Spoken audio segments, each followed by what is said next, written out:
Percy puffed grumpily into the yards. He was feeling put upon and said so. "I feel put upon," he complained to Thomas. Thomas was confused. Put upon what? The rails? No, put upon with work. Driver says he is too. Put upon? What a silly saying, replied Thomas. I have to agree with him on that one. I don't think I've ever heard that line before either. Try saying that to your boss or friend next time. I bet they'll have the same reaction. But Percy really was being given a lot to do. He went to all kinds of places like the Farquhar Quarry, the coaling plant, the flour mill, and 2 new places we haven't seen. That being the fuel depot and the Sodor Iron Works. Then he delivered it all to the docks.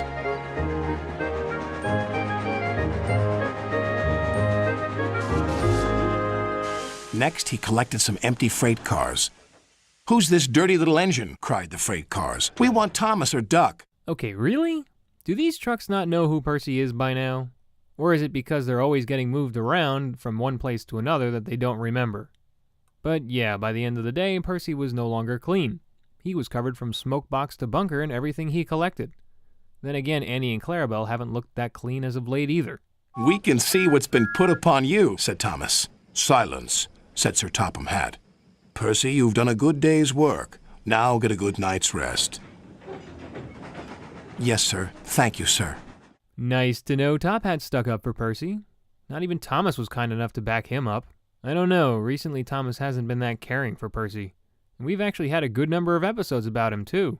But Percy's troubles were far from over when he arrived at the mine the next day. "The freight cars are stuck on the mechanism. All they need is a good push. We'll do it right away." Percy shunted back to where a large canvas barrier was used to protect his line from loose rocks. Percy charged at the line of freight cars too fast and too hard. "Oh no!" gasped Percy. Wait a second, how did Scruffy get into those line of trucks? Isn't he at Callan's station? Well, either that or it's a cousin of his. But then again, all open-top plank trucks are related, I guess, so I don't know. And I guess Percy's driver doesn't exactly know how far enough back he was supposed to go. Otherwise, the runaway trucks wouldn't be, well, running away. Then there was trouble again.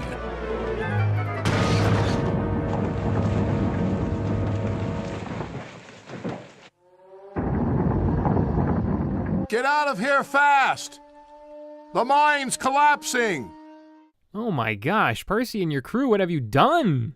Not only have you sounded what appears to be the nuclear bomb test siren, but I think those trucks bit the dust too.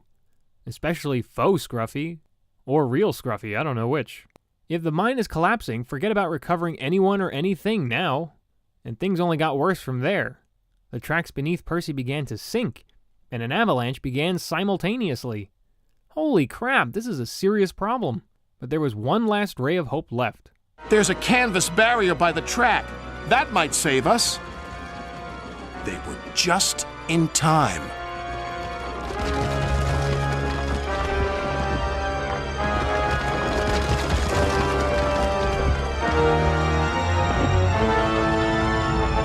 Holy mackerel. The intensity just cranked up to like a 20. And to think this was only because the trucks were pushed too hard. And kiss those trucks and whoever else was in the mine goodbye. I also think this is the first time we have experienced anything close to an on-screen death of sorts in the show. Yeah, we have seen the scrapped engines lying in the yards, but that wasn't displayed in real time, nor was it prominently featured. Anyway, Percy and his crew were able to be rescued thanks to that canvas. "Driver told me how brave you were, Percy. As a reward, you will be repainted at the works." "Oh, thank you, sir." When he returned, Percy's coat glistened in the sun. "I'm sorry we teased you, Percy," said Thomas. "You were certainly put upon by that avalanche." "Yes, indeed. But just look at my new coat of paint. Now, I don't mind that being put upon me." Those puns. Nice to see Thomas apologizing this time for his jabbing. What a difference a story can have when things tend to go crazy.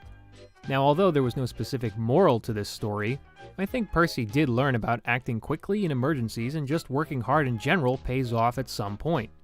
He may have had a lot of work to do, but in the end he got a brand new coat of paint. I tell you though, that whole scenario was just dire. It's just amazing how one thing led to another. runaway trucks, to dead trucks, to sinking railway lines, and then a complete avalanche burial. Sounds like a great day, right? The set pieces displayed were cool to look at. Viewers get to see the coaling plant and the flour mill again, while the fuel depot, the Sodor Ironworks, and the mine were all new. I'm curious if that mine was the same as the lead ones Thomas fell into back in Season 1. They were just as unstable. Music was another big component to this entry. The three major motifs heard was the runaway theme for the trucks, the danger theme as everything falls apart, and Percy's theme. All great and highly immersive tunes. Next episode is Toby and the Flood. Thanks for watching.